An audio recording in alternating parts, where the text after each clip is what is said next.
Children flee from evil father, and one beggar reveals herself as the millionaire who changes their lives. Ethan felt the small stones hurting his bare feet as he ran along the red dirt road that cut through the interior of Tennessee. His small hands held tightly to those of his younger siblings, 8-year-old Emma and Noah, who was just 6.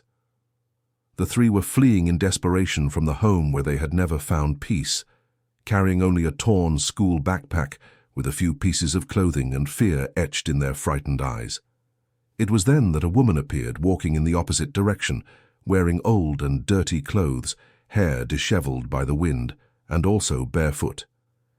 She stopped upon seeing the 3 children alone at that time of day, as the sun began to set on the orange horizon. Ethan, at 12 years old, instinctively pulled his siblings back, suspicious of any adult who appeared. But there was something different in that woman's eyes, a kindness he hadn't seen in a long time. The woman gently crouched down to the children's level, without making any sudden movements. Her brown eyes showed a genuine concern that contrasted with her ragged appearance. Emma, always braver than her brothers, took a timid step forward. "Are you lost?" asked the woman in a soft voice, almost a whisper. Ethan hesitated. He couldn't tell the truth to a stranger, even if she seemed harmless. Noah began to cry softly, hiding his face behind his sister. The 3 children's stomachs growled with hunger, as they hadn't eaten since the previous morning. "We're going to visit our aunt," Ethan lied, trying to sound convincing. The woman observed their torn clothes, their injured feet, and the old backpack. Something tightened in her chest, as if she recognized a familiar pain in those little faces, dirty with earth and dried tears. "What are your names?" she insisted gently. "I'm Ethan. She's Emma and he's Noah," the boy replied, realizing he could no longer hide the tremor in his voice. The woman introduced herself only as Sarah. She didn't reveal a last name or ask anything else. Instead, she opened a yellowed plastic bag she was carrying and took out a small packet of saltine crackers. She broke each cracker into small pieces and offered them to the children. "Eat slowly," she instructed, watching as they devoured the food, with a desperate hunger that broke her heart. Dear listener, if you are enjoying the story, please take a moment to like and especially subscribe to the channel. It helps us a lot, as we are just starting out. Now, continuing. While the children ate, Sarah noticed the faded bruises on Emma's arm and the frightened look Noah gave to any loud noise. Ethan tried to maintain a protective posture, but it was visible that he himself was just a child, trying to be too strong for his age. "Can you tell me what really happened?" asked Sarah, sitting down on the ground beside them. The silence that followed spoke louder than any answer.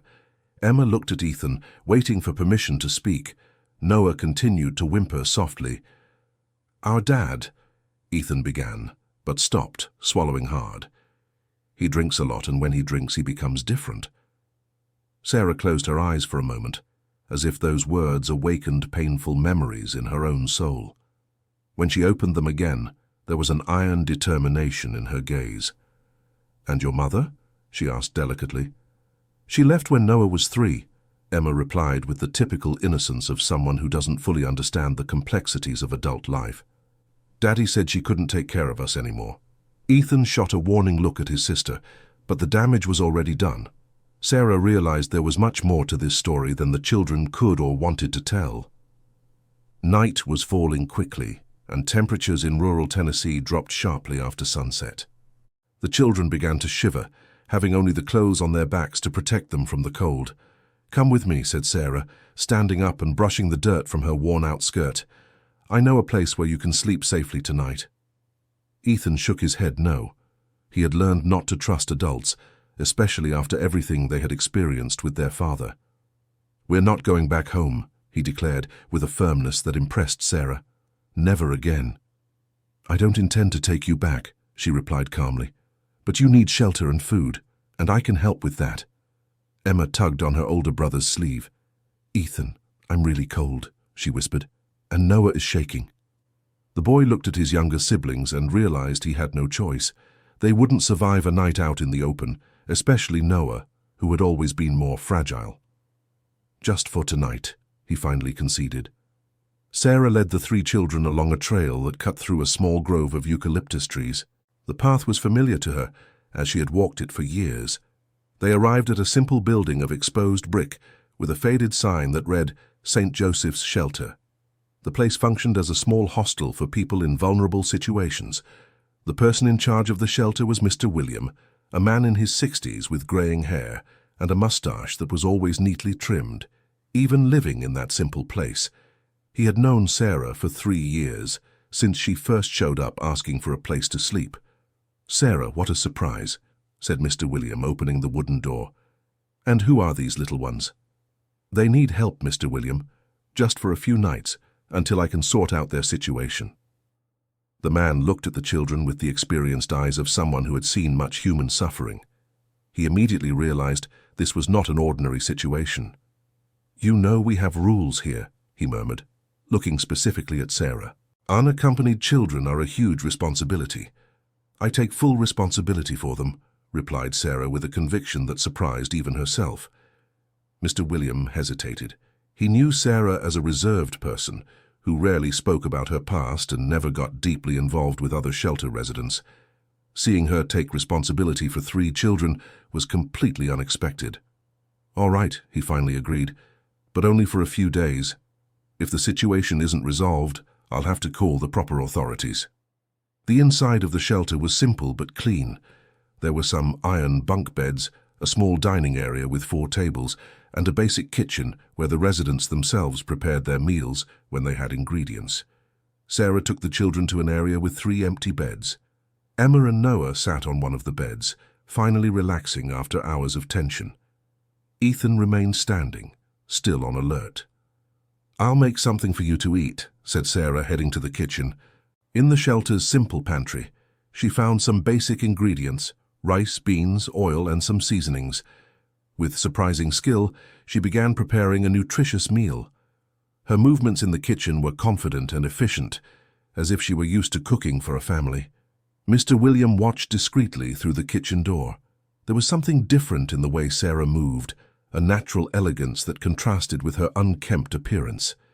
He had always suspected there was more to her story than she revealed. While Sarah cooked, the children talked quietly. Noah had stopped crying and was now timidly exploring the surroundings. Emma organized the few belongings in her backpack, a habit she had developed to deal with anxiety. "Do you think she's really good?" Emma asked Ethan. "I don't know," replied her brother, but his voice sounded less tense.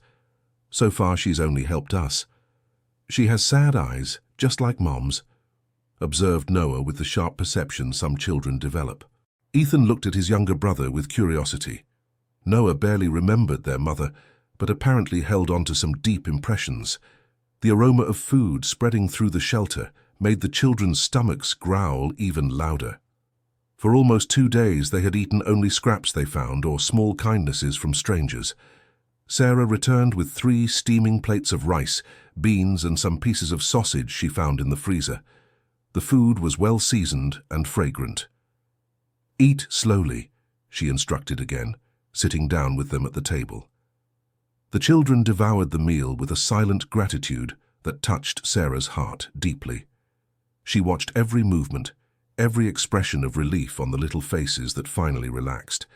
"Thank you, Aunt Sarah," said Noah with his mouth still full, using the affectionate term Brazilian children often give to close adults. "You're welcome, sweetheart," she replied, feeling an emotion she hadn't experienced in years. After the meal, Sarah helped the children wash up in a simple but clean bathroom. The warm water revealed the extent of their bruises and accumulated dirt. Emma had some yellowish bruises on her legs. Noah's feet were cut from walking barefoot so much, and Ethan carried an expression of weariness that shouldn't exist on the face of a 12-year-old. While drying Emma's hair with an old towel, Sarah noticed how silky and well-kept the girl's hair was beneath the dirt. Someone had taught this child to care for herself, probably the mother, before she left. "Aunt Sarah," Emma called softly, "did you run away from home too?" The question caught Sarah off guard. She stopped drying the girl's hair and stayed silent for a few seconds. "Why do you ask that?" "Because you take care of us just like Mom used to, and you have the same sad look I see in the mirror." Emma's perceptiveness surprised Sarah. How could an 8-year-old see so much? Sometimes people need to get away from places that are bad for them, Sarah answered carefully, and sometimes they find other people who also need care. Are you going to take care of us? Asked Noah, who had been listening to the conversation. Sarah looked at the 3 clean children, in dry clothes borrowed from the shelter, and felt something stir in her chest. It was as if a part of her that had been asleep for years was beginning to awaken. I will do everything in my power to take care of you, she promised. That night, the children slept peacefully for the first time in months. Ethan, even trying to stay vigilant, was finally overcome by exhaustion. Emma and Noah slept hugging each other, as they did at home to protect themselves from the noise of fights. Sarah remained awake most of the night, watching them sleep and reflecting on the unexpected turn her life had taken. She had spent the last 5 years avoiding exactly this kind of emotional involvement, but now found herself completely connected to the fate of those 3 children. The next morning, Mr. William woke up early and found Sarah in the kitchen, preparing a more elaborate breakfast than usual at the shelter. There was homemade bread, scrambled eggs, chopped fruit, and warm milk. Sarah, can we talk? He asked in a low voice. They moved to an area where the children couldn't hear. You understand this situation can't last very long, right? Said Mr. William kindly but firmly. Missing children are a matter for the authorities. If their father files a police report... I know, Sarah interrupted. I'm thinking of a solution. What kind of solution? Sarah fell silent for a long moment. There was something she hadn't told anyone, a secret she kept as protection against a past she tried to forget. I need a few days to sort some things out, she finally said. Mr. William realized she wouldn't reveal more details at that moment. 3 days, he conceded. After that, I won't have a choice. The children woke up rested and hungry. The breakfast prepared by Sarah was received like a celebration. Noah ate with such pleasure that he got himself all sticky with guava jelly. During the morning, Sarah took the children to a small backyard behind the shelter. There were a few fruit trees and a space where they could play a little. It was the first time in a long while that Emma and Noah laughed genuinely. Ethan remained more reserved, watching Sarah with curiosity. There was something about her that didn't quite fit the image of a homeless person. The way she spoke, some refined gestures she made unconsciously, the knowledge she showed about various subjects. Aunt Sarah, Ethan called when they were alone. What grade did you study up to? Why do you want to know? She asked, surprised by the boy's perceptiveness. You talk differently from the other people here, and you cook really well, and you know words I've never heard. Sarah realized she had let her guard down. Years living on the streets had taught her to camouflage her traits of formal education, but with the children she unconsciously reverted to who she was before. I did study, she admitted, a long time ago. And why are you here? Ethan's direct question caught her completely off guard. She looked at that 12-year-old boy who had already seen too much of life and realized he deserved at least part of the truth. Sometimes our lives change in a way we don't expect, she answered, and we have to start everything over from scratch. Like what happened to us, said Ethan, showing a mature understanding of the situation. Maybe so, Sarah agreed. That afternoon, while the children rested, Sarah left the shelter alone for the first time in years with a specific purpose. She walked to the center of the small town until she found a public payphone that still worked. Her hands trembled as she dialed a number she knew by heart but hadn't used in 5 years. On the other end of the line, a woman's voice answered on the second ring. Attorney Jennifer Morrison's office. Please, I need to speak with Attorney Jennifer. It's urgent. Tell her it's Sarah Morrison Taylor. There was a pause on the other end of the line, followed by the sound of the phone being quickly transferred. Sarah? The voice that answered was full of disbelief and emotion. My God, Sarah, where are you? We've been looking for you for 5 years. Jennifer, I need your help, said Sarah, getting straight to the point. But I can't explain everything over the phone. Can you come to St. Andrews Valley? It's urgent. Of course I can. But Sarah, are you okay? The whole family is desperate. We thought you had... I'm alive and well, Sarah interrupted again. Please, just come. And Jennifer, come alone, don't tell anyone you spoke with me. All right, I'll be there tomorrow morning. Sarah hung up the phone and leaned against the payphone wall, trembling. She had made a decision that would change everything, not just for her, but for the 3 children who now depended on her. When she returned to the shelter, she found the children helping Mr. William sort some donations that had arrived. Emma was separating clothes by size, Noah was playing with some used toys, and Ethan was helping carry heavy boxes. "They're wonderful children," commented Mr. William when Sarah approached. "Polite, hard-working, respectful. Whoever raised them did a good job up until now."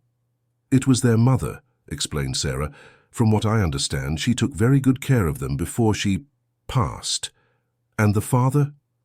Sarah shook her head negatively, indicating that was a conversation that shouldn't happen near the children. That night during dinner, Sarah observed how the children interacted with each other. Ethan always served his younger siblings first, Emma made sure Noah ate properly, and Noah obeyed his siblings without complaining. They had developed a dynamic of mutual protection that was both touching and sad. "Aunt Sarah," said Emma as they washed the dishes together, "what's going to happen to us?" It was the question Sarah feared hearing, because she herself didn't know the answer for sure. "I'm working on a solution," she replied. "Tomorrow I'm going to talk to someone who can help us." "Do we have to go back to Daddy?" asked Noah, who had overheard the conversation. "Not if I can help it," Sarah assured him firmly. Ethan approached the group in the kitchen. "Aunt Sarah, if we have to be separated, will you take care of Noah?" he asked with the seriousness of someone making a very important request. "He's the youngest and most fragile. Emma is smart and can manage on her own if she has to." "No one is going to be separated," said Sarah, surprising herself with the determination in her own voice. "I promise I will find a way for you to stay together." "How can you be sure?" asked Ethan. Sarah stopped washing the dishes and looked directly into the boy's eyes. "Because sometimes in life we find people who are special, and you 3 are the most special children I've ever met. I won't let anything bad happen to you." On that second night at the shelter, the children slept even better. Sarah's promise had brought a comfort they hadn't felt in a long time. Sarah once again stayed up all night, this time not just watching the children, but also mentally rehearsing everything she would say to Jennifer the next day. There were secrets she had kept for 5 years, secrets that explained why the heiress of a millionaire family chose to live on the streets. The next morning, Sarah woke the children earlier than usual. "Today I need to take care of some important things," she explained. "You'll stay here with Mr. William, and I promise I'll be back before dinner." "You're not going to leave and leave us here, right?" asked Noah, his little eyes full of fear. Sarah knelt to his level and held his little face with both hands. "Noah, look into my eyes. I would never abandon you.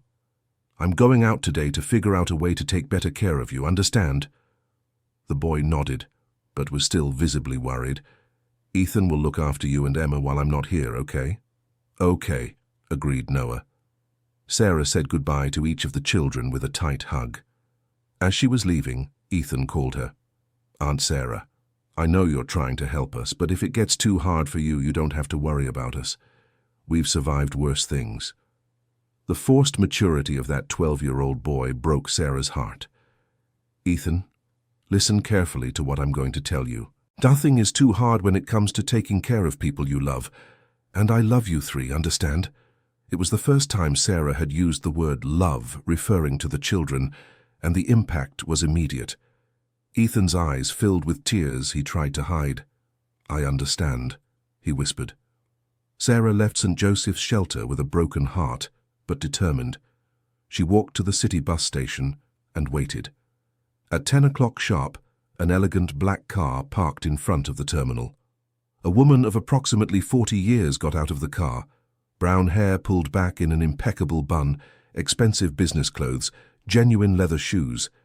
Jennifer Morrison, a family law attorney and Sarah's cousin. The 2 women looked at each other for a few seconds before Jennifer ran toward her cousin and hugged her tightly.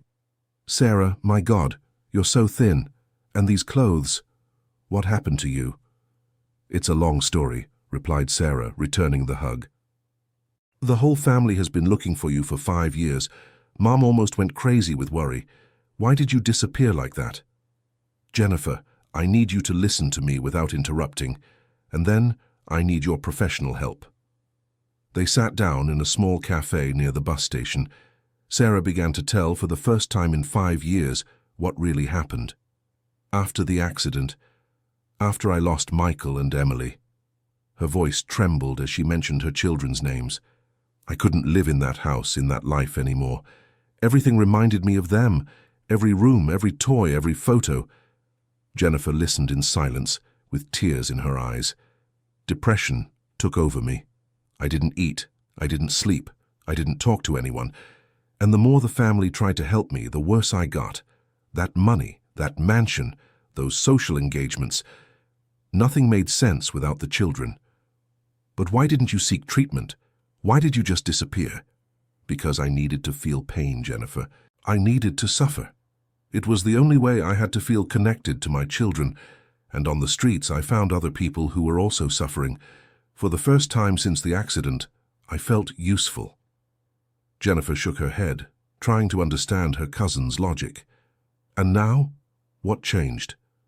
3 children changed everything, replied Sarah, and she began to tell her about Ethan, Emma, and Noah. When she finished the account, Jennifer was visibly moved. Sarah, you understand this is an extremely complex situation from a legal standpoint. You can't just adopt 3 children who ran away from home. I know. That's why I called you. First, we need to understand exactly what the legal situation of these children is. If the father filed a police report, if there's any case with Child Protective Services, if there's any close family. And if there is, what if they have to go back to that man? Jennifer took her cousin's hands. Sarah, are you prepared to use your inheritance if necessary? To face your family? To become who you were before? It was the question Sarah knew was coming, but it still hit her like a punch in the stomach. If it's necessary to save these children, yes. Then let's work on it. But first I want to meet these children who won my cousin's heart. They went back to the shelter together. During the walk, Jennifer observed the changes in Sarah. Despite the simple clothes and unkempt appearance, there was a light in her cousin's eyes that hadn't been there for years. At the shelter, the children were anxiously waiting for Sarah to return. When they saw her arriving, accompanied by an elegant woman, they immediately became tense. Children, this is Jennifer. She is my family and she's going to help us with some important things. Jennifer introduced herself carefully, immediately sensing the children's tension around unfamiliar adults. It's a pleasure to meet you, children. Sarah has told me a lot about you. Ethan remained in a protective stance in front of his younger siblings. Are you from social services? He asked directly. No, I'm an attorney, and I'm here to help you, not to take you anywhere. During the conversation that followed, Jennifer was impressed by the intelligence and maturity of the 3 children. Emma answered questions carefully, always checking with Ethan if she could speak. Noah stayed close to Sarah, holding her hand. Can you tell me your father's full name? Jennifer asked gently. David Collins Parker, Ethan replied after hesitating. And do you know if he has contacted the police or any agency because you left home? The 3 children exchanged glances. We don't know, admitted Emma. We ran away in the early morning and never went back. Jennifer asked a few more basic questions, always careful not to frighten the children. When she finished, she and Sarah stepped aside to talk. Sarah, I'll be direct with you. The situation is complicated, but not impossible. First, I need to investigate if there is any official record about their disappearance. Second, we need to document the situation of neglect and mistreatment. And third, you need to decide if you are truly prepared to take on legal responsibility for 3 children. I am prepared. That means returning to a normal life, a home, documents, verifiable income. You cannot be a guardian for 3 children while living in a shelter. I understand. Dear listener, if you're enjoying the story, please take a moment to like and especially subscribe to the channel. It really helps us who are just starting out, now continuing. And there's one more thing, Sarah. If you do this, your family will find out where you are. There will be no way to keep it a secret. I know, sighed Sarah. I'm prepared for that too. Jennifer stayed in town that night, lodging in a simple hotel. She wanted to observe more of the interaction between Sarah and the children before taking any legal action.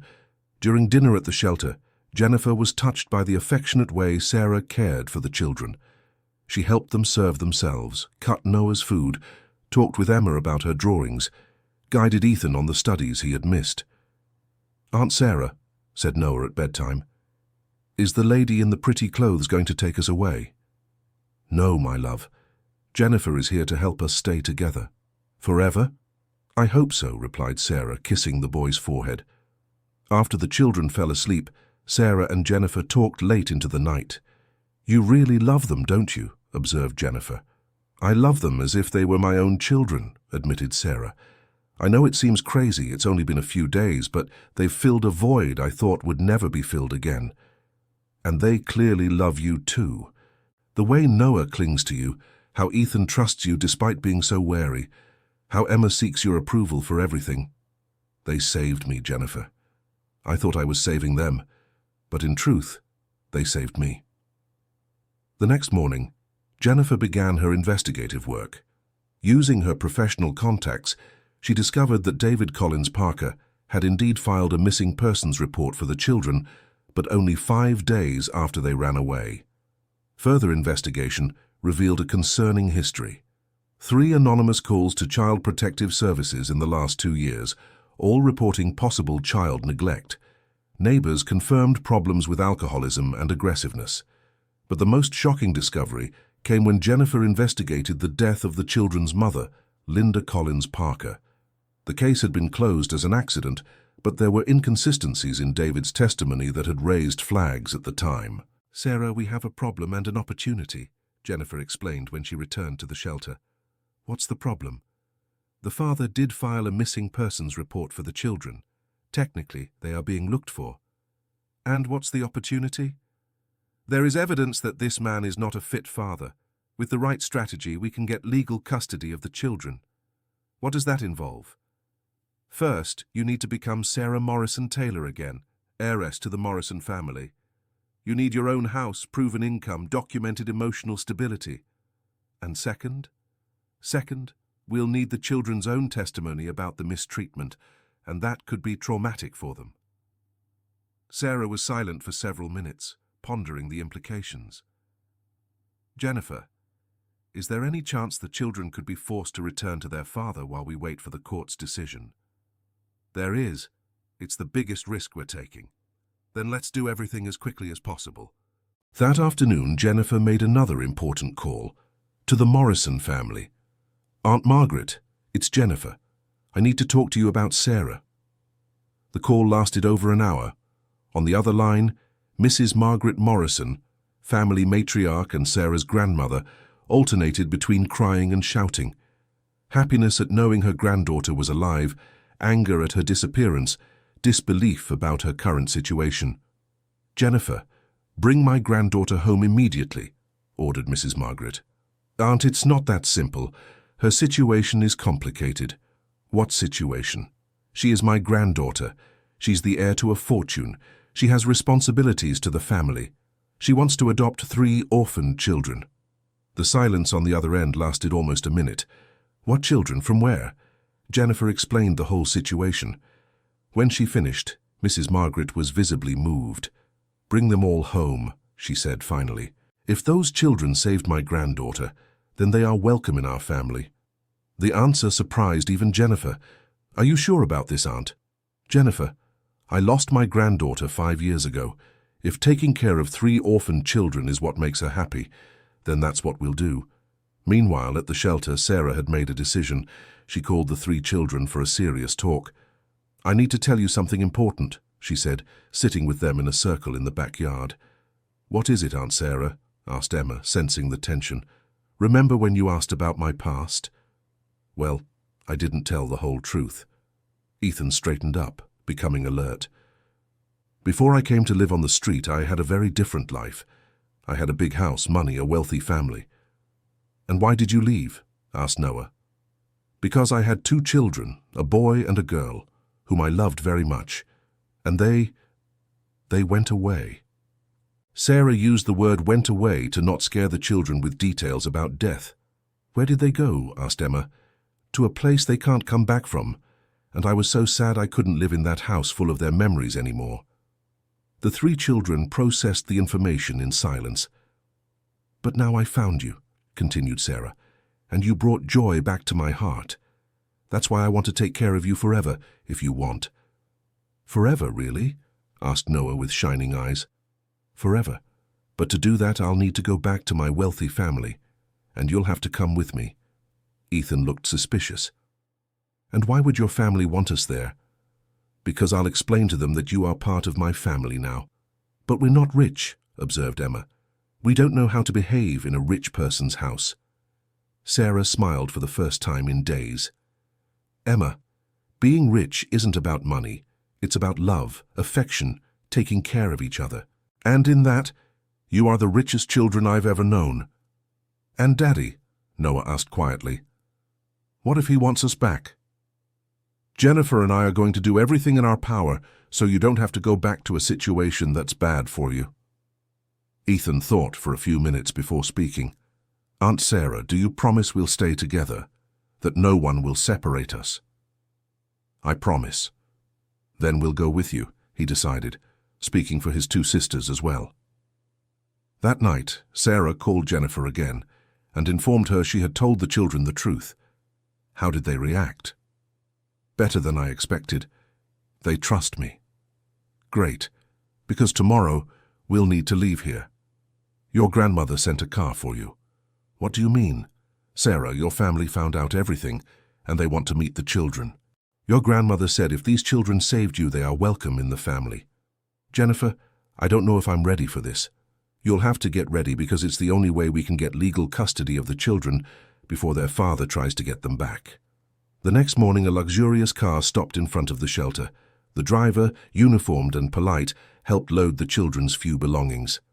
Mr. Williams said goodbye to everyone with tears in his eyes. Sarah, you brought joy to these children and they brought purpose to your life. That is a blessing few ever find. Thank you for everything, Mr. William, for taking us in when we needed it. Take good care of yourselves. And remember, family isn't who shares the same blood, it's who shares the same love. The trip to the capital lasted 3 hours. The children were fascinated by the comfort of the car, but also nervous about what they would find at the end of the journey. Aunt Sarah, whispered Emma, what if your family doesn't like us? Impossible, replied Sarah, squeezing the girl's hand. You're impossible not to like. The Morrison family mansion was in an upscale neighborhood of Charlotte. As the car approached the tall wrought-iron gates, the children were awestruck. You lived here? Asked Noah. I did, confirmed Sarah, feeling a mix of nostalgia and anxiety. The mansion's garden was impeccable, with trimmed lawns, water fountains, and century-old trees. The house itself was imposing, with 3 floors and a classic architecture that breathed tradition and wealth. At the main door, a woman of about 70 waited. White hair pulled into an elegant bun, upright posture, impeccable formal clothes. Mrs. Margaret Morrison, the family matriarch. When Sarah got out of the car, grandmother and granddaughter looked at each other for a few seconds that seemed eternal. My granddaughter, said Mrs. Margaret, her voice choked with emotion. Finally home. They embraced, and Sarah felt all the defenses she had built over the last 5 years crumbling. Grandma, I missed you so much, she whispered. And I missed you, my dear. We all did. Mrs. Margaret then turned to the 3 children, who remained near the car, intimidated by the grandeur of the surroundings. And these must be the special children who brought my granddaughter back home. Ethan took a step forward, assuming his usual protective stance. Good afternoon, ma'am. I'm Ethan, this is Emma, and this is Noah. A pleasure, Ethan. I am Aunt Sarah's great-grandmother. And now, if you'd like, I can be your great-grandmother too. Noah hid behind Emma, still intimidated. Let's go inside, suggested Mrs. Margaret. You must be tired from the trip. The interior of the mansion was even more impressive than the exterior. Italian marble floors, antique furniture of noble wood, crystal chandeliers, works of art on the walls. The children walked carefully, as if afraid of breaking something. In the main room, other family members waited. Sarah's aunts, uncles, and cousins, whom she hadn't seen in 5 years. The reunion was emotional, but also tense. "Sarah, my dear," said a woman in her 50s, hugging her niece, "why did you disappear like that? We looked for you everywhere." "Aunt Helen, I needed to. I couldn't stay here after what happened." "But you should have let us help. You are our family." During the presentations, the children stayed close to each other, observing everything with a mixture of fascination and apprehension. Emma whispered to Ethan, "I've never seen so many beautiful things in one place." "And I've never seen such elegant people," Ethan replied softly. Noah just held firmly onto Emma's hand, completely intimidated by the surroundings. Mrs. Margaret noticed the children's discomfort and took action. "How about we show the children where they'll be staying?" she suggested. "They must be tired." Sarah accompanied her grandmother and the children to the mansion's second floor. Mrs. Margaret opened the door to a huge room with 3 beds, a gigantic wardrobe, and a balcony overlooking the garden. "This was the playroom when the grandchildren were little," she explained. "I thought you'd like to stay together." The children entered the room with reverence. It was bigger than the entire house they lived in before. "Is this where we're going to sleep?" asked Noah, still whispering. "If you want to," Mrs. Margaret replied kindly. "Can we really stay here?" Emma looked at Sarah for confirmation. "Yes, you can. This is your home now." On that first night in the mansion, the children had trouble sleeping. The room was too quiet compared to the urban noises they were used to hearing at the shelter. Sarah stayed with them until they fell asleep, telling stories and soothing their fears. "Aunt Sarah," Ethan called as she was leaving, "are you going to sleep near us?" "I'll sleep in the room next door. If you need anything, just call me." "Do you promise you won't leave again?" "I promise, Ethan. I'll never leave again." The next day, Jennifer arrived early at the mansion to deal with the legal matters. The situation had become complicated. David Collins Parker had hired a lawyer and was demanding the immediate return of the children. "He's alleging kidnapping," Jennifer explained to Sarah and Mrs. Margaret. "And technically the children are under his custody." "But what about the abuse?" asked Sarah. "We need to prove it. And that will require the children to give official testimony." "They won't have to meet with their father, will they?" Sarah was visibly worried. "If the judge orders it, yes, it's his right as the biological father." The news left Sarah desperate. The idea that the children might be forced to return to David terrified her. "Jennifer, is there any way to speed up this process?" "There is, but it's risky. We could request an emergency protective order, claiming imminent danger to the children. But if we can't prove the abuse quickly, the judge could grant temporary custody to the father." Mrs. Margaret, who had listened to the entire conversation, made a decision. "Jennifer, use every resource our family has. Hire the best lawyers, private investigators, psychologists. Do whatever is necessary to protect these children." "Grandma, that could cost a fortune," Sarah cautioned. "My dear, what good is all this money if we can't use it to protect our family? And these children are our family now." Meanwhile, the children explored the mansion with a mixture of curiosity and caution. Emma was fascinated by the immense library, filled with books from floor to ceiling. Noah discovered a grand piano in the music room and was enchanted by the sound it produced. Ethan was more interested in observing the dynamics of the wealthy family, trying to understand how that world worked. During lunch, served by a uniformed employee at a mahogany table for 12, the children clearly felt out of place. "We don't know how to use these small forks and knives," Emma whispered to Sarah. "Just use the bigger ones for now. No one will be upset with you for that." Mrs. Margaret noticed the discomfort and decided to break protocol. "How about we eat in the garden today? It's much nicer outdoors." The change of scenery immediately relaxed the children. In the garden, they could eat more naturally and feel less intimidated. "Mrs. Margaret," said Ethan timidly, "does it bother you that we're here?" "On the contrary, my dear, this house was very sad without children. You've brought life to it." "But we're not used to such nice things. We might break something." "Ethan, let me tell you a secret. All these nice things only have value if they make people happy. If you are here, if you are feeling at home, then these things are serving their purpose." That afternoon, Sarah took the children to see the room that had been hers during her childhood and teenage years. The room had been preserved exactly as she left it, before she got married and moved away. Were you rich since you were little? Asked Emma, observing the expensive furniture and old toys. I was, but I only discovered the true value of important things after I met you. What important things? João Pedro wanted to know. Affection, love, care, protection.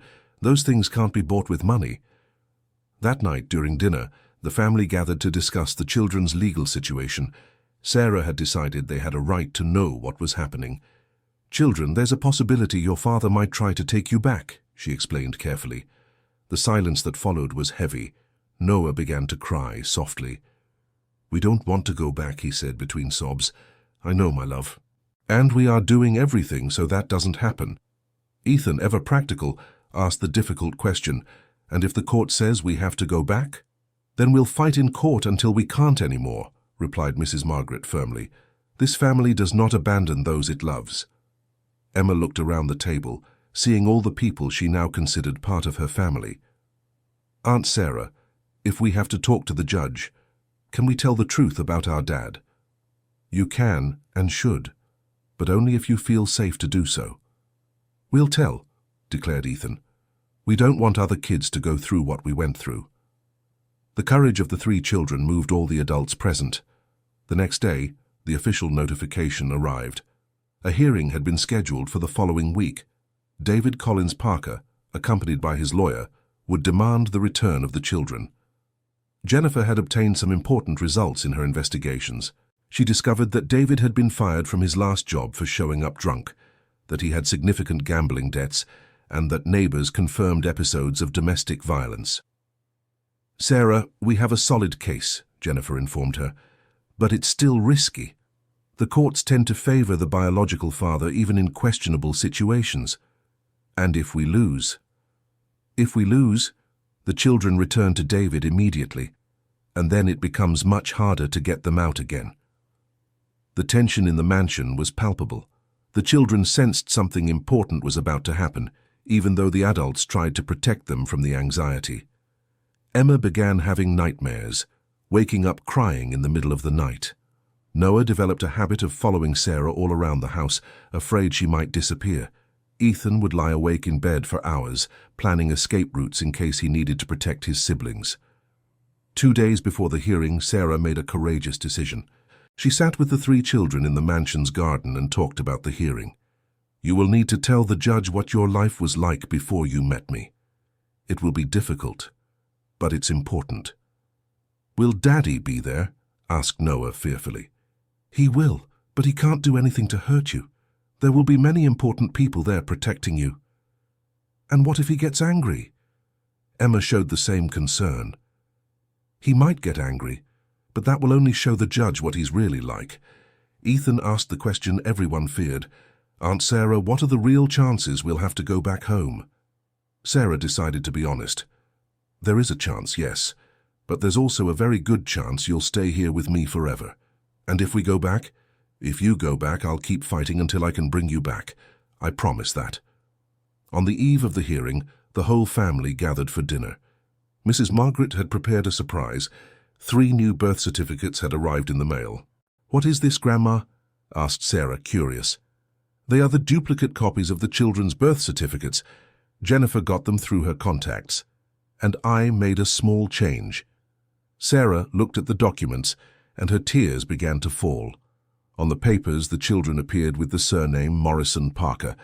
Now you are officially part of the Morrison family, announced Mrs. Margaret, no matter what happens tomorrow. The children didn't fully understand the legal importance of the gesture, but they sensed it was something very special. Does this mean we have the same name as Aunt Sarah now? Asked Emma. Exactly, confirmed Sarah, hugging the girl.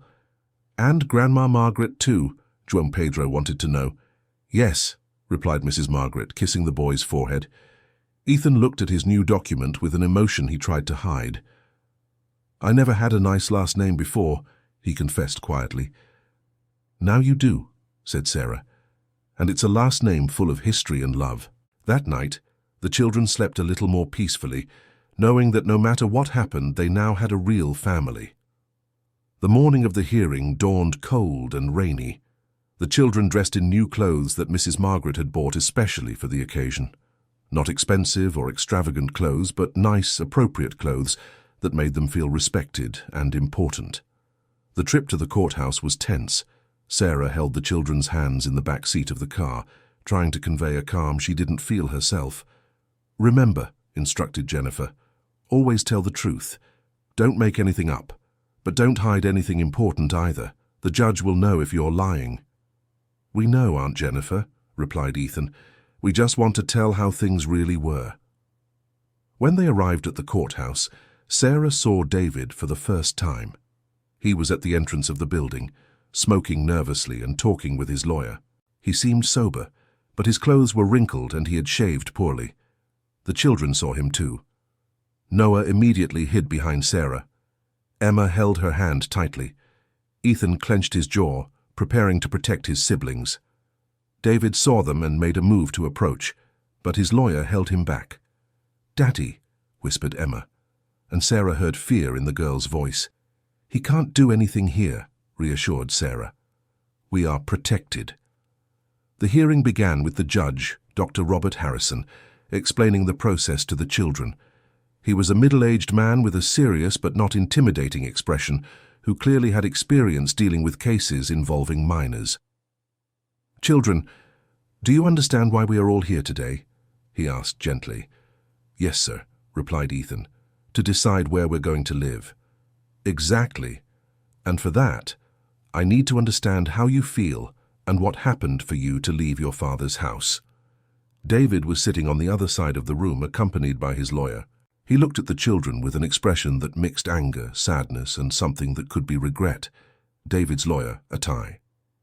Mark Thompson began his argument. "Your Honor, my client is the biological father of the children. He acknowledges he went through a difficult period after his wife's death, developed problems with alcoholism, but is now in treatment and wants to recover his family."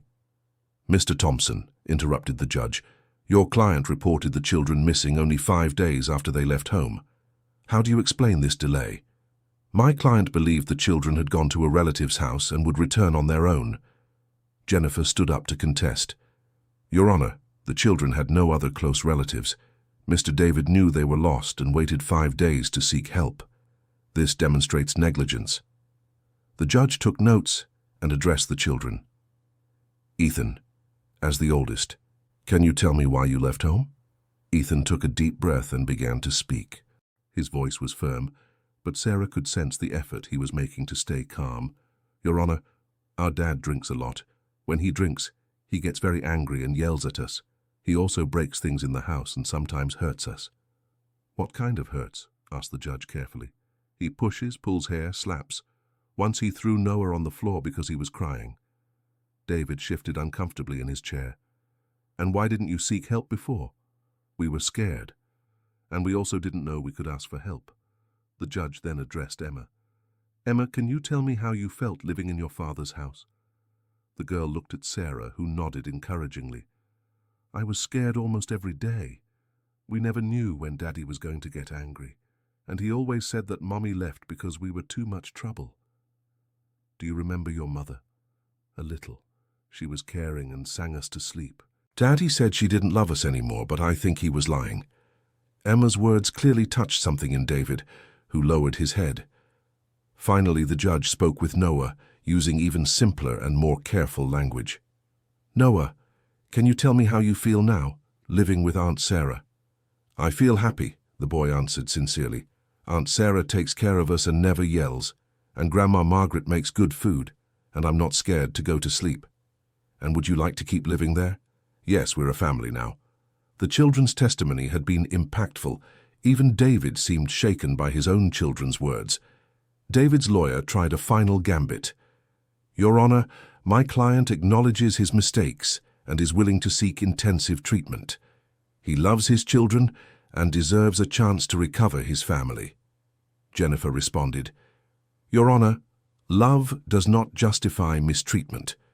These children have suffered significant trauma and have found stability and affection with my client. Separating them now would be a new violence against them." The judge requested a 1-hour recess to analyze all documents and testimonies. During the break, the family waited in a private room. The children were visibly tense. "How do you think it went?" asked Emma. "You were all very brave," said Sarah. "No matter what happens, you were very brave." "Aunt Sarah," said Noah, "if we have to go back, will you visit us?" "Noah, I will do everything possible to make sure that doesn't happen." When they returned to the courtroom, David was talking intensely with his lawyer. He seemed different, more dejected, as if the children's words had broken something inside him. The judge returned, and everyone fell silent. "After carefully analyzing all testimonies and evidence," it began Dr. Fernando, "this court rules that the children's best interest is to remain under the care of Mrs. Sarah Morrison Taylor." The courtroom erupted with emotion. Sarah began to cry with relief. The children hugged each other. Mrs. Margaret smiled with tears in her eyes. "However," continued the judge, capturing everyone's attention once more, "Mr. David Collins Parker will be entitled to monthly supervised visits, provided he proves he is undergoing treatment for alcoholism and completes a psychological evaluation." David stood up from his chair. "Your Honor, I would like to speak to my children." The judge looked at the children. "Do you want to talk to your father?" Ethan looked at his siblings and then at David. "We can talk, but with Aunt Sarah there." "Of course," agreed the judge. David approached slowly. His first words were directed at Sarah. "Thank you," he said simply. "Thank you for taking care of them when I couldn't." Then he turned to the children. "I'm sorry. I'm sorry for everything you went through because of me. You deserve a better life, and I will work to become a better person." Noah took a timid step toward his father. "Daddy, we don't want you to be sad. We just wanted you to stop drinking." David knelt to his youngest son's height and cried, "I will stop drinking, Noah. I promise. And whenever you want to see me, I will be better." Emma also approached. "We love you, Daddy, but we love you more when you're not drunk." "I understand," said David, "and I will prove to you that I can be a better father." Ethan remained more distant, but his expression had softened. "If you can really stop drinking, maybe we can try to be a family again in the future, but right now we need to stay in a safe place." David nodded, showing he understood. "Take good care of yourselves. And thank you, Aunt Sarah, for giving them what I couldn't." 6 months after the hearing, life at the Morrison mansion had found its natural rhythm. The children were enrolled in a nearby private school where they quickly stood out for their intelligence and dedication. Emma discovered a passion for reading and spent hours in the house's library. Noah learned to play the piano and delighted the family with small recitals. Ethan, always responsible, helped Sarah with important decisions and showed an interest in law, inspired by the experience at the courthouse. David kept his promise to seek treatment. He religiously attended his appointments with a psychologist and a support group for substance abuse. The supervised visits took place once a month in a neutral environment, and gradually the children began rebuilding a relationship with their father. "He really is different," Emma commented after one of the visits. "He listens when we talk and doesn't yell anymore." "People can change when they truly want to," Sarah explained. "Sometimes they need to lose what they love most to understand the value of what they had." "But we're not going to go live with him again, right?" asked Noah, still unsure. "No, my love, this is your home now. But it's good for you to have a healthy relationship with your father." The transformation in Sarah's life was also remarkable. She had resumed some of the family's social commitments, but with a different purpose. She used part of her inheritance to create a foundation focused on children in vulnerable situations, offering not only temporary shelter, but also education, psychological support, and family reintegration programs when appropriate. "Aunt Sarah," Ethan said one afternoon, while helping organize foundation documents, "you never really told us what happened to your own children." It was a conversation Sarah knew would come eventually. The children had grown emotionally and had the right to know the full story. "Their names were Michael and Emily," began Sarah, showing a photo she kept in her wallet. "Michael was Noah's age when he left, and Emily was the age Emma is now." "They were beautiful," observed Emma, looking at the photo. "They looked like you." "They were coming home from school one day. The driver lost control of the car on a curve." Sarah paused, taking a deep breath. "They passed instantly, without suffering. but I was left with a hole in my chest that I thought would never be filled. And then you met us, said Noah with his characteristic innocence, and then I met you. And I discovered that the heart has no limits for love. I will always love Michael and Emily, but that doesn't diminish in the slightest the love I feel for you. Do you think they were happy when we became your family? Asked Emma. I'm sure they were. Children are always happy when other children find love and protection. Ethan, ever practical, made a mature observation. So we helped you as much as you helped us. Exactly, agreed Sarah. Sometimes life breaks people, but then it sends other people to help put the pieces back together in a new and even more beautiful way. 1 year after the hearing, David got a stable job at a construction company. He had remained sober for 8 consecutive months and showed consistency in his recovery. During one of the supervised visits, he made a special request. Sarah, I would like to talk with you and the children about something important. Everyone gathered in the visiting room, curious about what David had to say. I've been thinking a lot about everything that happened, and I've come to an important conclusion. He looked at each of the children individually. You are happy, safe, loved. You have opportunities I could never provide. And that is more important than any legal right I have as a biological father. What are you trying to say?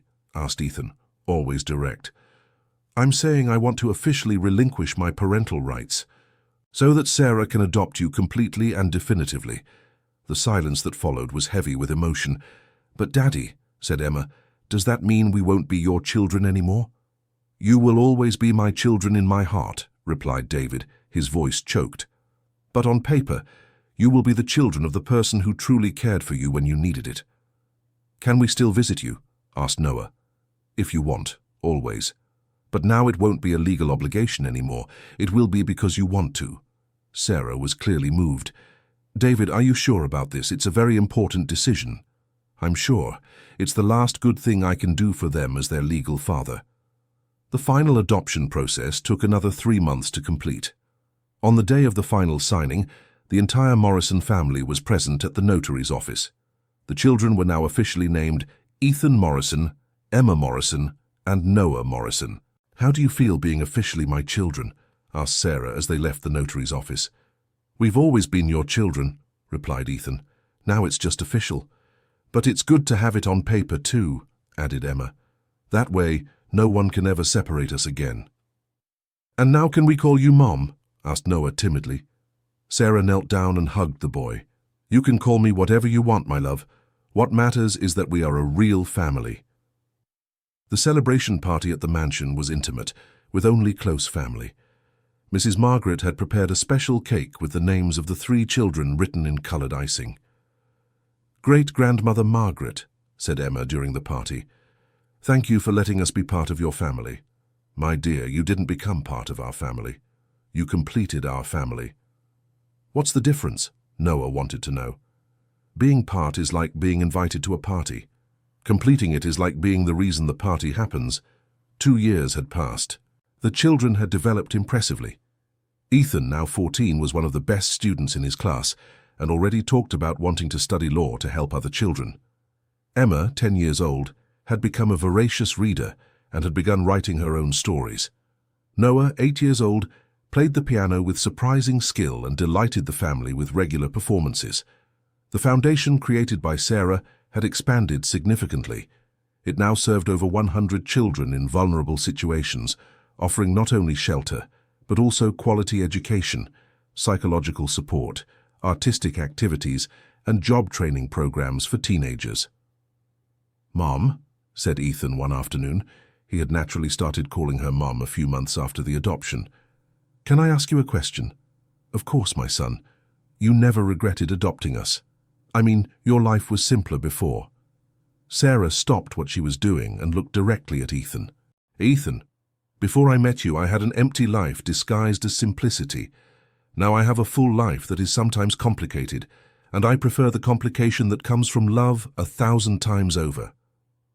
And you don't miss your old life, when you could do whatever you wanted without worrying about 3 children. You know what I miss, Ethan. I miss the years I didn't have with you. I miss not being there when you were babies, when you took your first steps, spoke your first words. I wanted to have more time with you, not less." Sarah's answer touched Ethan's heart deeply, as he had long carried the feeling that he was a burden to the people who cared for him. David continued his recovery and maintained regular contact with his children. He had remarried a very understanding woman who supported his sobriety and naturally accepted the children's role in his life. Visits now happened at his house in a healthy family environment, and the children genuinely enjoyed spending time with their father. "You know I'm proud of you, right?" said David during one of the visits. "Not just proud of how you've grown, but proud of how you helped me grow too." "How so, Dad?" asked Emma. "You taught me that loving someone sometimes means letting that person go to a place where they'll be happier. And you taught me that it's possible to start over and be a better person. You'll never drink again," asked Noah. "Never again. And you know why? Because every day I remember that you deserve to have a real father, even if that father doesn't live with you." The children's relationship with David had found a healthy balance. They loved him as their biological father, but Sarah was unequivocally their mother in the deepest sense of the word. On the 3rd anniversary of the adoption, the family organized a special party, not only to celebrate the date, but to inaugurate a new wing of the foundation, a complete educational center with classrooms, laboratories, a library, and even a small theater. "This center will be called the Michael and Emily Morrison Institute," announced Sarah during the ceremony, "in honor of my first 2 children, who taught me the value of unconditional love, and my 3 current children, who taught me the value of love that heals." The children were clearly moved to have their heavenly siblings honored. "Mom," said Emma, "do you think Michael and Emily are watching us?" "I'm sure they are, and I'm sure they're happy to see you loved and cared for." "And do they know we love them too, even though we never met them?" asked Noah. "Love doesn't need an introduction, my son. It simply exists." Ethan, ever observant, made a mature reflection. "It's as if our family had 5 children. 2 who are somewhere else but are still a part of it, and 3 who are here taking care of each other." "Exactly," Sarah agreed. "Family isn't just who is physically together, it's who is connected by love." During the inauguration party, many families who had been helped by the foundation were present. Children who had found new homes, parents who had overcome addictions and regained custody of their children, young people who had received education and opportunities that changed their lives. "Look at how many beautiful stories our story helped create," observed Emma, seeing all the families gathered. "That's what happens when love multiplies," explained Sarah. "It doesn't shrink when it's divided. It grows." 5 years after the first meeting on the dusty road, Sarah was in the mansion's garden watching the 3 children play. Ethan, now 17, was helping Noah with his homework. Emma, 13, was lying on the grass reading a book, and Noah, 11, was practicing piano with the window open. Mrs. Margaret, now 75 but still very active, approached her granddaughter. "What are you thinking about, my dear?" "I'm thinking about how mysterious life is, Grandma. I spent 5 years on the streets looking for a meaning for the pain, and the meaning appeared in the form of 3 children who were also lost. And now? Now I understand that sometimes God breaks people so they can help glue together other people who have also been broken, and when that happens, everyone becomes stronger. Are you happy?" "I am complete, Grandma," which is different from happy. Happiness comes and goes. Completeness remains. That night, during the family dinner, Noah asked a question that took everyone by surprise. "Mom, if we hadn't run away from home that day, what do you think would have happened?" Sarah thought for a few moments. "I would probably still be living on the streets, thinking I was paying for a guilt that wasn't mine, and you would probably still be suffering in silence, thinking you didn't deserve anything better." "So was it good that we ran away?" asked Emma. "It was good that you were brave enough to leave a situation that was hurting you, and it was good that I was in the right place at the right time to find you." "But it wasn't a coincidence, was it?" said Ethan. "I mean, statistically speaking, what were the odds of us meeting exactly the right person on the road?" "Perhaps some things aren't coincidence," Sarah replied. "Perhaps some things are destiny disguised as chance." "I prefer to think it was love," said Noah with his characteristic simplicity. Our love looking for Mom's love, and her love looking for us. Noah, said Mrs. Margaret, kissing her great-grandson's head, you just discovered life's greatest secret. 6 years later, Ethan was graduating from high school as the class valedictorian. His speech was about non-traditional families and the transformative power of unconditional love. Ladies and gentlemen, he said from the podium, I want to talk today about families, not about the family biology gives us, but about the family the heart chooses. In the audience, Sarah cried with pride. 6 years ago, my siblings and I were 3 lost children on a dusty road. We had no future, no hope. We only had each other and a lot of fear. That day we met a woman who was also lost, but in a different way. She had lost her children and thought she could never be a mother again. We had lost our mother and thought we could never be children again. But sometimes life works that kind of magic. It brings together broken people who fit perfectly into each other's cracks. Our mother didn't give us life biologically, but she gave us something more important. She gave us the chance to start over. She gave us love when we thought we didn't deserve it. She gave us a future when we could only see the past. And we gave her the chance to be a mother again, to find meaning in the pain, to turn loss into gain. That's why I want to tell all of you, family isn't blood. Family is choice. Family is who stays when everything falls apart. Family is who builds with you when it's time to start over. Ethan's speech received a standing ovation from the entire audience. After the ceremony, David was among the people who came to congratulate him. Son, I am so proud of you, said David, hugging Ethan, and so grateful for the family you found. Dad, you are part of this family too, just in a different way. I know, and I'm happy with my place in it. Emma had become a talented young writer. At 15, she published a book of short stories based on real stories of children who had been through the foundation. All profits from the sale were used to further expand the family's social projects. Emma, said a journalist during the book launch, where does your inspiration come from to write such moving stories? From real life, she answered. Sometimes the most beautiful stories are those born from the most difficult situations. Do you want to tell your own story? Emma looked at Sarah, who was in the audience. My story is simple. I was a frightened girl who found a brave mother. Now I am a brave young woman raised by an incredible mother. And all of this taught me that it doesn't matter how a story begins. What matters is how it is written afterward. Noah, at 13, had become an exceptional pianist. He participated in regional competitions and played regularly at foundation events. His favorite piece was one he composed himself, called Chosen Family. Noah asked a teacher during an interview, how would you describe your music? Our music tells the story of people who found each other when they needed it most. It starts with sad and frightened notes, then comes a hopeful melody, and it ends with a complete and happy symphony. And what does that represent? It represents our family. Each of us was a lonely note making noise in the silence. But when we came together, we became real music. The foundation had grown and become a national reference in the care of vulnerable children. Sarah was often invited to give talks and conferences on adoption, overcoming adversity, and non-traditional families. Mrs. Sarah asked an attendee during one of the talks, what is the biggest challenge in raising 3 adopted children? The biggest challenge is the same as raising any child, helping them become the best version of themselves. The difference is that with adopted children, you first need to help them believe they deserve to be the best version of themselves. And the greatest reward is realizing that, in the end, they were the ones who taught me that I deserved a second chance to be a mother.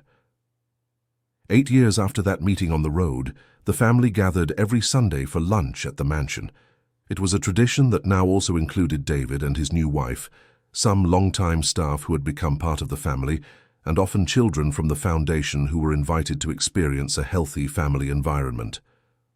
Mom, said Emma on one of those Sundays, can we ask a question we've always wanted to ask? Of course, my daughter. Why did you choose to stay with us that first day? You could have just given us food and gone on your way.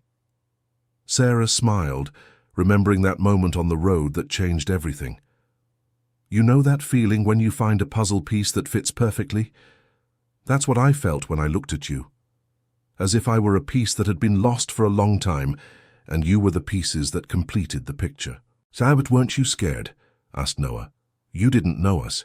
Son, when you've spent years searching for meaning in your pain, and suddenly you find 3 children who need exactly what you have to give, that's not fear. That's a miracle. Ethan, now studying law at university on a full scholarship due to his exceptional grades, made a mature observation. It's funny to think that we saved each other without knowing it. We thought we were just running away from home, and we were actually running toward our destiny. And I thought I was just wandering aimlessly, added Sarah.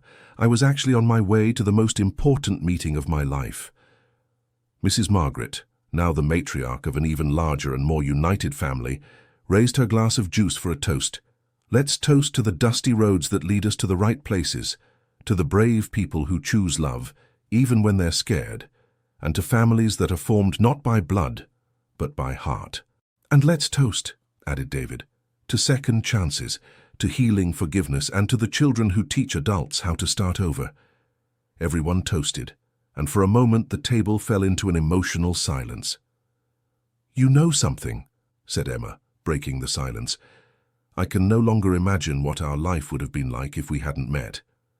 Me neither, agreed Noah. That's just how life is, Sarah philosophized. Some people enter our story and change it so completely that it becomes impossible to remember what it was like before them. And some stories are so beautiful, said Ethan, that they're worth all the difficult pages that came before. 2 more years passed. Ethan was in his 3rd year of law school and interning at Jennifer's own firm, who had become like an aunt to the 3 children. Emma, at 17, had won several literary awards and planned to study journalism to tell stories of real people who overcame adversity. Noah, at 15, had been accepted into a music conservatory and dreamed of becoming a composer. The foundation was now one of the largest non-governmental organizations in the state, having directly helped over 1,000 families over the years. Sarah had become a national reference in children's rights and social development. Mom, said Noah one afternoon while practicing piano, sometimes I think about what happened to all the children the foundation helped. Do you think they found families like we did? Some did, my son. Others found other things equally important: self-esteem, education, opportunities, hope. But did all of them find love? In some way, yes. Sometimes love comes through an adoptive family, sometimes through dedicated caregivers, sometimes through friends who become heart siblings, and sometimes through the self-love they learn to have. Like ours. Like ours. Every story is unique, but they all have the same possible ending: people who find each other and take care of each other. On a special afternoon, the family received an unexpected visit. Linda Collins, a retired social worker who had followed the children's case in their first days at the shelter, came to see how they were doing after 10 years. My goodness, she said, seeing the 3 children transformed into polite, articulate, and happy young adults. You hardly seem like the same frightened children I met at the shelter. We are the same people, replied Ethan. It's just that now we know who we really are. And who are you? We are beloved children, said Emma simply. We are a chosen family, added Noah.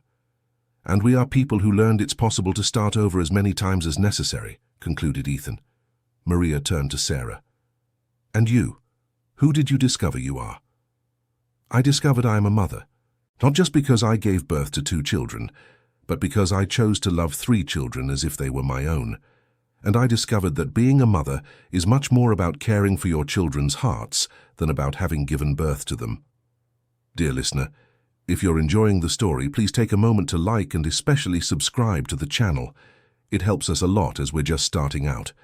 Now, continuing. What happened to David? Asked Maria. David transformed into a man we respect and love, replied Sarah. He understood that sometimes loving means letting go, and sometimes it means fighting to stay.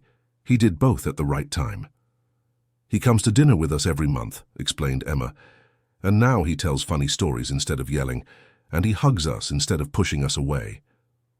Can people really change? Asked Maria. When they lose what they love most and decide they'd rather be better than keep losing, yes, answered David, who had arrived for the monthly dinner and heard the question. Maria was surprised to see how different David looked, well-dressed, sober, smiling, affectionate with the children. Don't you feel angry about having lost your children? She asked directly. I didn't lose my children, David replied calmly.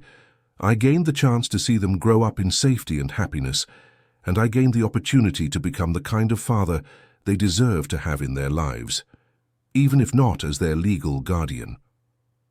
How do you see Sarah? David looked at Sarah with genuine gratitude. Sarah is the woman who saved my children when I couldn't save them, and indirectly she saved me too. How could I feel anything but gratitude? That night, after everyone had left, the family gathered in the living room to talk about the visit. It's strange to think that 10 years ago we were completely different people, observed Emma. We weren't different people, corrected Sarah. We were the same people living lives that didn't fit our hearts. What do you mean? Asked Noah.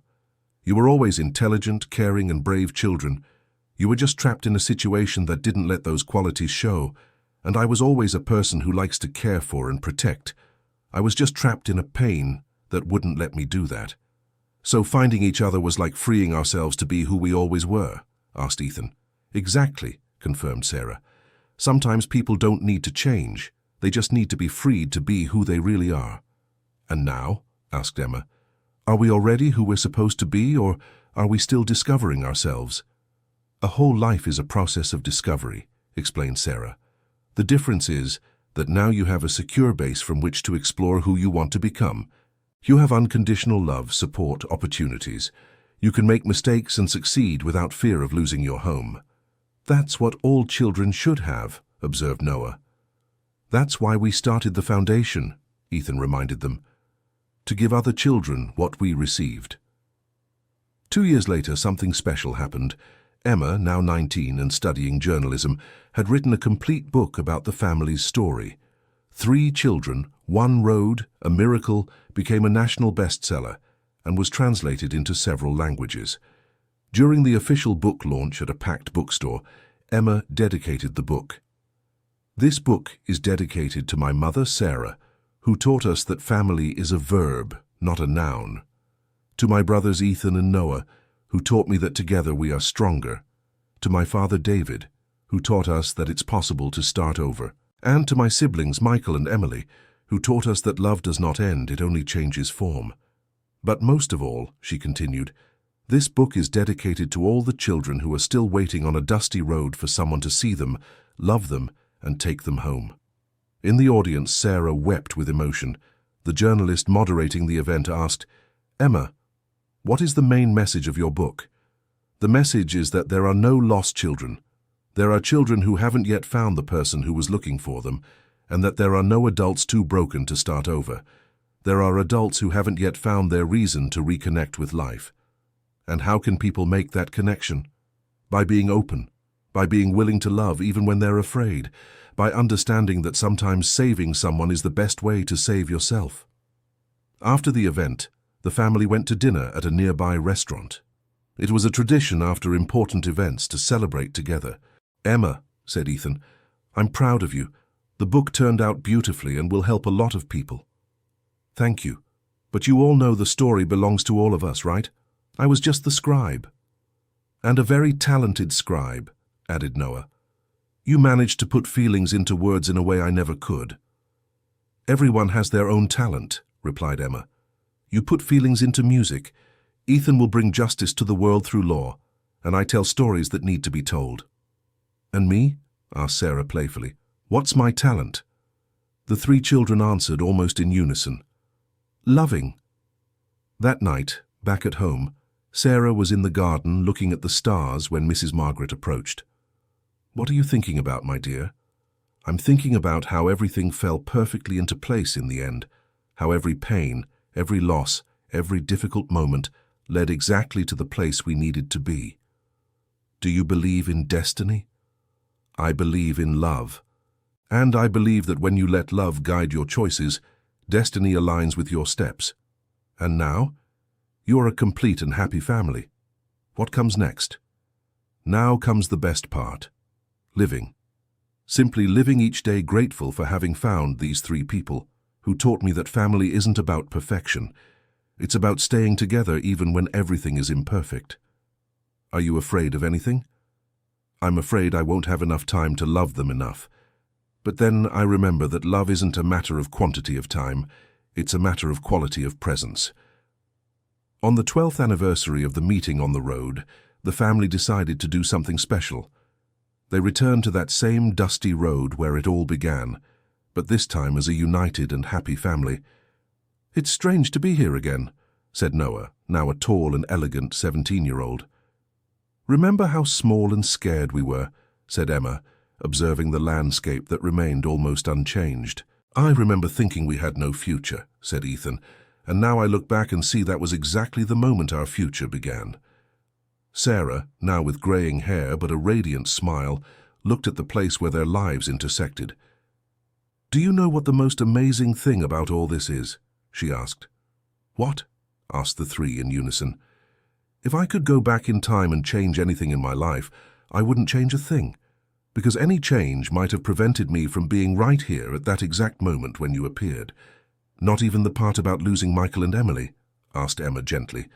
"Of course I would prefer them to be here with us, but I've learned that love isn't replaceable. It's cumulative.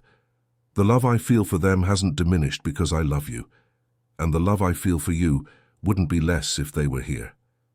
Big hearts have room for a lot of love." They stayed silent for a few minutes, each lost in their own reflections. "Mom," said Noah finally, "thank you for stopping that day." "Thank you for letting me stop," replied Sarah. "Thank you for giving me the chance to be a mother again. And thank you for teaching us that we deserve to be real children," added Ethan. "Thank you for showing us that family is a choice," said Emma. When they returned home that afternoon, they found a surprise. David was there with his wife and a 3-year-old girl they had recently adopted. "We wanted you to meet Margaret," said David, introducing the girl who carried the name of Sarah's great-grandmother. "She was also in a situation similar to yours," explained David's wife. "And when we heard your story, we decided we also wanted to make a difference in a child's life." Ethan knelt to the little girl's level. "Hi, Margaret. I'm Ethan.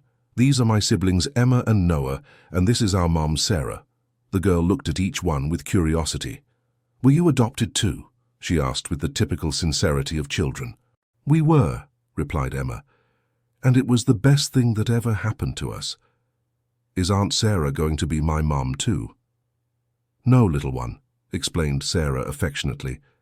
"Daddy David and Mommy are going to take care of you, but we are going to be your extended family. We will cheer for you, be there for your birthdays, and when you grow up, you'll understand that sometimes a person can have several families at once." That evening, during dinner, which now included 7 people around the table, Mrs. Margaret made a touching observation. "Look how our family has grown. We started with Sarah lost and 3 frightened children. Now we are a network of love that includes David recovered, a wonderful new wife, a new little girl in need of care, and all of us united by the same feeling." "What feeling, great-grandma?" asked little Margaret. "The feeling that family is who chooses to stay, my dear. It's who shows up when you need them and remains when you feel safe." Years passed. Ethan graduated from law school and opened a practice specializing in children's rights. Emma became a nationally recognized journalist, specializing in stories about non-traditional families and adoption. Noah graduated from the conservatory and composed music for films and documentaries about overcoming adversity. The foundation had expanded to other states and was now an international reference in childcare. Sarah received invitations to speak at conferences around the world about the transformative power of adoption and unconditional love. During one of these conferences, held in New York for an audience of over 1,000 people, Sarah was asked about the secret to the foundation's success. "The secret isn't in the methods or techniques," she explained. "The secret is in the belief that every child deserves to be seen, loved, and cared for, and in the understanding that when you change a child's life, you are changing many future generations." "But how do you maintain that energy and that love for so many years?" someone from the audience asked.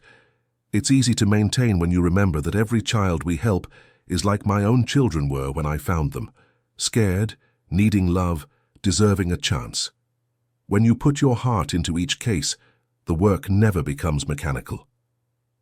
And what advice would you give to people who want to adopt but are afraid? Fear is natural and healthy. But don't let the fear of not being perfect stop you from giving love. Children don't need perfect parents. They need parents who are present, affectionate, and committed to their well-being. After the conference, Sarah was approached by a young woman who introduced herself as Mary Elizabeth. "Mrs. Sarah, I wanted to thank you in person," said the young woman with tears in her eyes. "Thank me for what, my dear?" "I was one of the first children helped by your foundation 15 years ago. At the time, I was 8 years old and completely lost after losing my parents." Sarah was moved to recognize one of the children who had gone through the foundation in its early days. "Mary Elizabeth, how are you? What happened to you?" "I was adopted by a wonderful family 6 months after arriving at the foundation. I graduated in education, got married, and now my husband and I are in the process of adopting 2 little sisters." What wonderful news! And you know what's most beautiful? I want to do for them what your foundation did for me. Show that it's possible to start over, that family is a choice, and that love multiplied never diminishes. The meeting with Mary Elizabeth was one of the most emotional moments of Sarah's life. Seeing that the foundation's work had created a cycle of love that perpetuated itself through the very children who had been helped was more than she had ever dreamed of. When she returned home that day, Sarah found her 3 children in the living room, now all independent young adults, but who still gathered at the family home on Sundays. "How was the conference, Mum?" asked Ethan, who had just returned from a work trip. "Emotional. I met one of the foundation's first children, all grown up, about to adopt 2 girls." "How beautiful!" exclaimed Emma. "The circle is closing." "Actually, the circle is opening," corrected Noah. "Every person we help, who then helps others, is expanding the circle of love." "It's like music," he added. "One beautiful note inspires another beautiful note, which inspires another, and soon you have an entire symphony." That evening, as they often did, the family gathered in the garden to talk about life. "Do you regret anything?" Sarah asked her children. "About our previous life?" asked Emma. "Never, because it's what brought us here." "About the bad things that happened?" asked Ethan. "No, not that either, because they taught us to value the good things." "About the time we lost before we found each other?" asked Noah. "Sometimes. But then I remember that maybe we needed to go through all of that to be ready to find each other." "And you?" asked Emma. "Is there any dream you haven't achieved yet?" Sarah thought for a few moments. "My biggest dream has already come true, seeing the 3 of you become amazing, happy, and fulfilled people. Now my dream is to see the children you will have, or adopt, and continue this chain of love for a few more generations." "Will we be good parents?" asked Noah.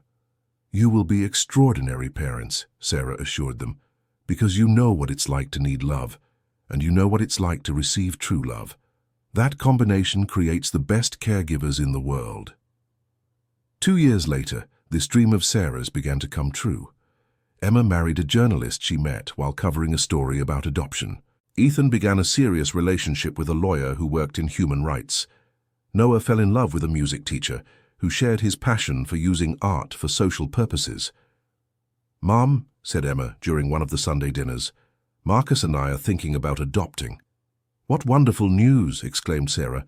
"We want to give a child the same opportunity you gave us."